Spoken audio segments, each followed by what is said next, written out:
nicheze na tackling mipira chini.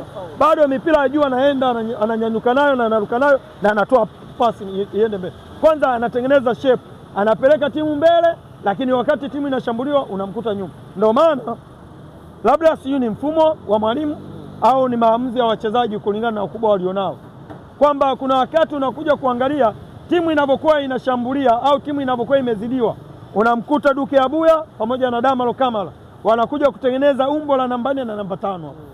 Umenielewa? Lakini pindi timu ambavyo inaenda kuleta mgandamizo kwa mpinzani, unakuta hawa watu wameenda kujiswitch kama namba 10 na namba 9.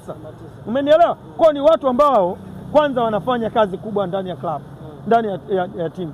So Damaro pia ukimwangalia kama Damaro unayomzungumza kwamba hakuna kiungo mwingine yoyote kwenye ligi yetu anaweza kafikia ubora wa Damaro Kamara. Yanga ikukosea, Yanga hajaifanya makosa kwenye namba 6. Umenielewa?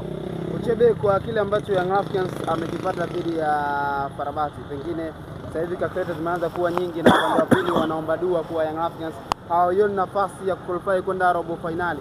Pengine Young Africans asipoenda robo finali, kuna mtu wa kulaumiwa kwenye ile Uchebe? Hayupo wa kulaumiwa. Kama Yanga haitaenda robo finali natakiwa tujilaumu wenyewe na Yanga. Hakuna haja ya kwanza kumtafuta nani na nani. Umenielewa?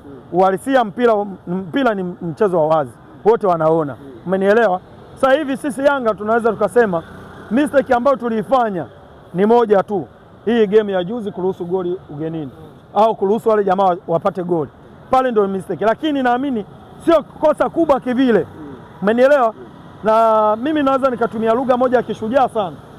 Yanga mpaka sasa hivi kwenye hii hatua ya makundi amefungwa na Mwarabu mmoja tu ambaye ni National Real. Wengine wote hajafanikiwa kutufunga. Umenielewa? Kwa nini nazungumza hivyo kwamba Yanga amefungwa na National Real peke yake? National Real ndio ametufunga goli 2 kwake. Katufunga goli ngapi? Goli 2. Huyu Farabati mimi nimemfunga, nimeenda kwake amenifunga goli 1. Maki aggregate mimi na yeye ni moja. Na ndio wote tunatafuta kwenda wapi? Kwenda robo final. Wakati huo mimi nina dua hizi. Yeye afungwa na National Real kwa sababu anamaliza na Mbabe. Umenielewa? Na huyo Mbabe naye tayari alishafuzu, lakini pia anatamani kuongoza kundi. Unajua kuongoza kundi kuna faida yake. Unaenda na kukutana na timu weakness. Ukiwa yeye hataki kwamba sasa hivi amalize kundi akiwa wa pili. Maka yeye akikubali kufungwa na nani? Na National Real na Farabati, maka yeye anakuwa nafasi ya ngapi? Ya pili. Umenielewa?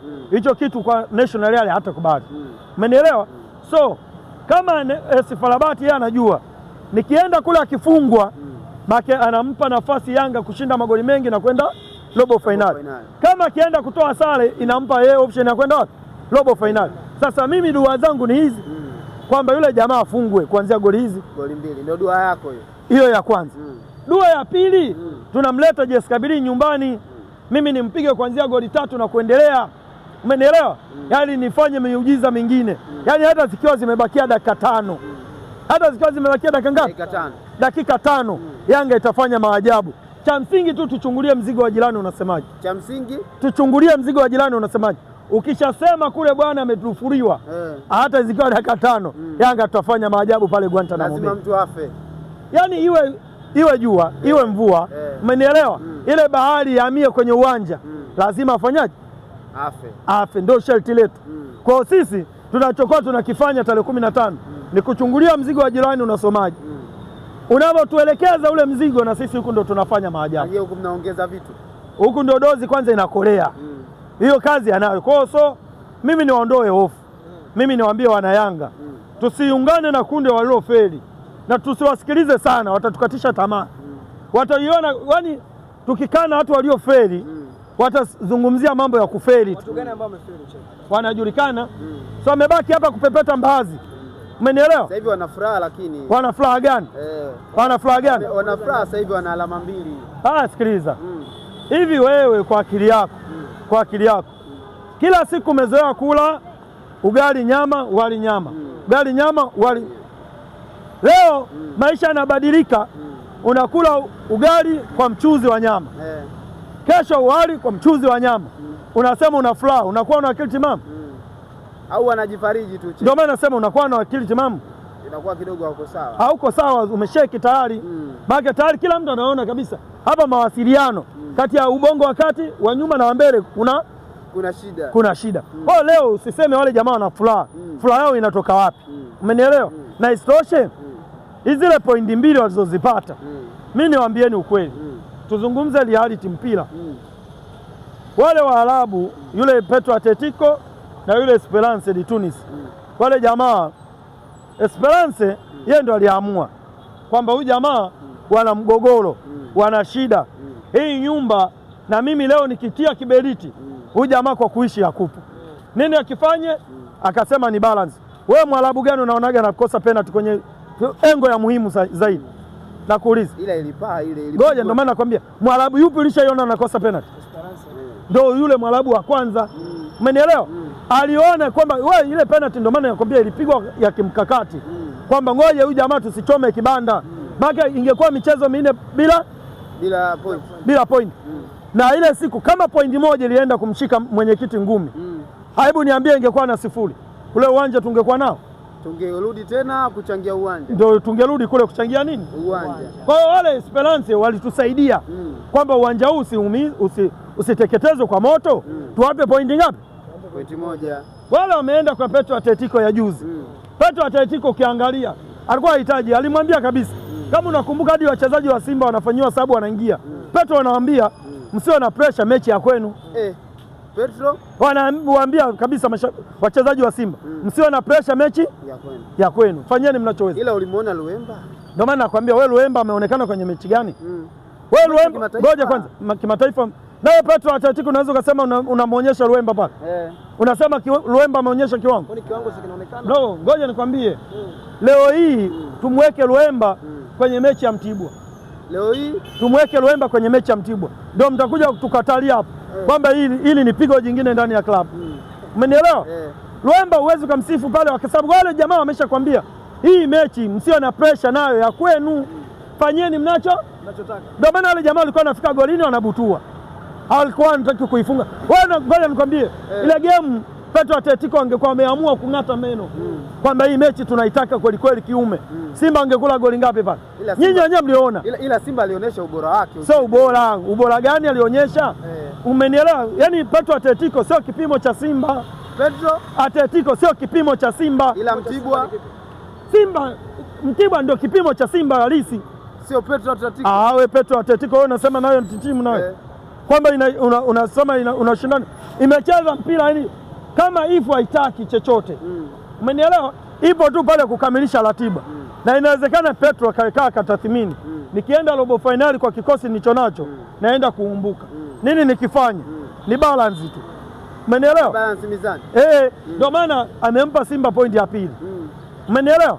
Ila wale jamaa wangesema kweli tung'ate meno. Simba ile mechi wajilaumu wenyewe. Leo angekuwa nitakiwa wawe na pointi 4. Maana wale jamaa wamewaambia kabisa. Tena kama unakumbuka kipindi cha pili baada ya yule Kapombe kipindi cha kwanza hata dakika 45 hazijakamilika anatolewa kadi nyekundu. Umenielewa?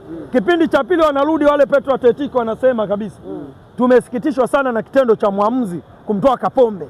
Petro wanasema kabisa tumesikitishwa na kitendo cha mwamuzi kumtoa nani? Kapombe kupata red card. Yes. Kwa hiyo Simba wala msiwe na pressure kabisa. Kama mnaweza kushinda shindeni. Kama mnaweza kushinda shindeni. Ndio maana kawaachia. Unamwona nani yule Anset Oura anafunga goli, alikuwa anabuguziwa? Master yule. Ngozi master wa nani na wewe? Anajua yule. Anajua kwa nani? Anajua dhidi ya timu gani? Si hao. Ngoja, dhidi ya timu gani? Sema hivi, Oura si yupo? Huyo Luemba yupo? Mmesema na Gueye. Sio? Mbashanga.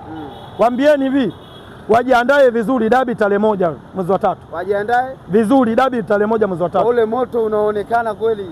Yaani nyinyi mkitaka kujua wale ni wachezaji, tukutane tarehe 1 mwezi wa ngapi? Mwezi wa 3.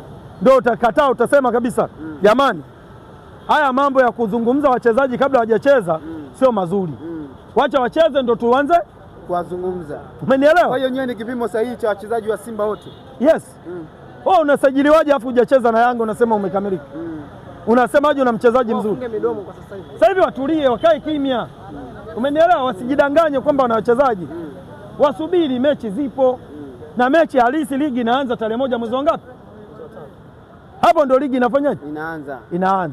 Chebe, tuzungumze na goli ambalo umefungwa, lawama nyingi zikienda kwa Boka, ameonekana kuwa kama ni chochoro. Pengine unadhani anapaswa kulaumiwa Boka? Stahili kulaumiwa bwana. Unajua kuna kitu kwenye mpira, makosa yapo, umenielewa?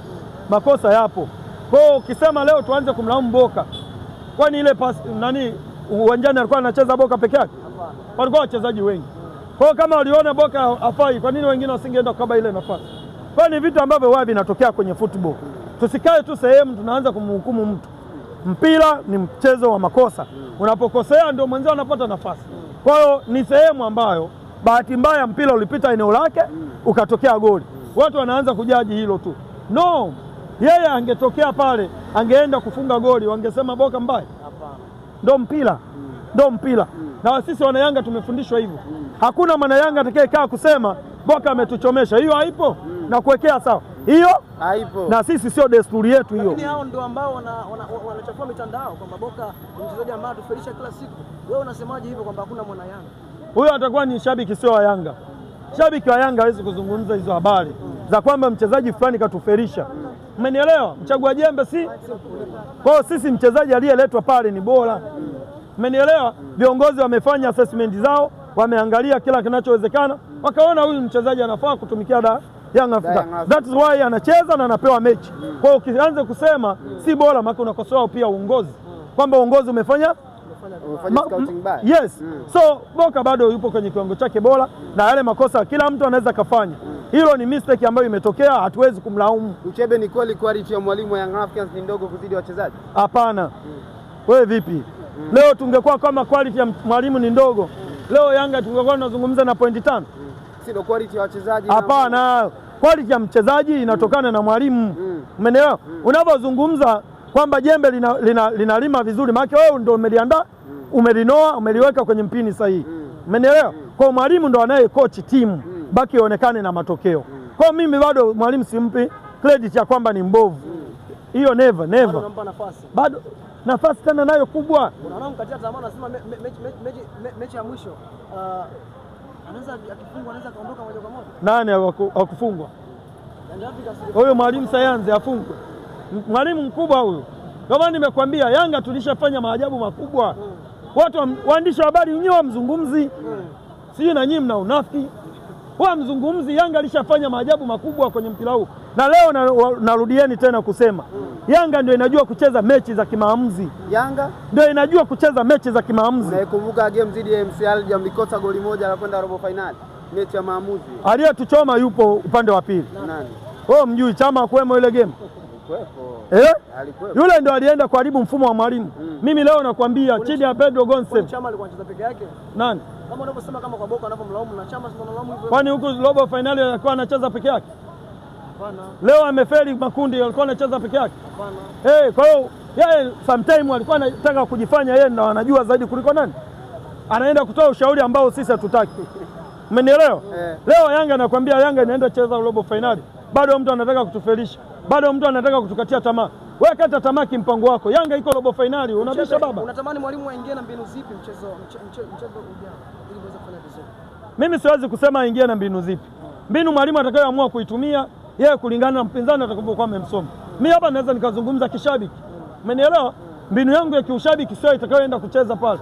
Kwa hiyo mimi namwachia mwalimu. Mbinu atakayoamua kuitumia akaitumia na ituletee matokeo. Hii game ya Jumapili tunakwambia ni do or die. Umenielewa? Ni do or. Tuliwaachia Waarabu wa Bongo wakavuka kule Zanzibar kwenye game ya National Yard. Sasa hivi wajichanganye uende.